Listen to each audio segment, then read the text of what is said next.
چک بیلی news ہاریزن school system دھندا کے طلبہ اور طالبات کے لیے مطالعاتی دورے کا انعقاد کیا گیا۔ وائس پرنسپل میڈم مریم تصور کی زیر نگرانی طلبہ و طالبات نے اساتذہ کے ہمراہ اسلام آباد کے تاریخی اور ثقافتی مقامات کا دورہ کیا۔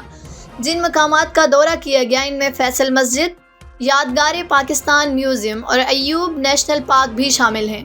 اساتذہ نے بچوں کو فیصل مسجد کی مذہبی اور قومی اہمیت سے آگاہ کیا، یادگار پاکستان کی تاریخی اہمیت کے بارے میں بتایا اور ایوب نیشنل پارک میں موجود جنگلی حیات سے آگاہی کے ساتھ ساتھ ذہنی اور جسمانی نشوونما میں پارکوں کی اہمیت پر روشنی ڈالی۔ بچے اس مطالعاتی دورے سے سیکھنے کے ساتھ ساتھ لطف اندوز بھی ہوئے۔ ایسے دوروں کو تعلیم میں معاون قرار دیا گیا۔ اساتذہ اور بچوں نے مطالعاتی دورے کے انعقاد کو بہت سراہا اور مستقبل میں بھی ایسے دوروں کے انعقاد کی خواہش ظاہر کی۔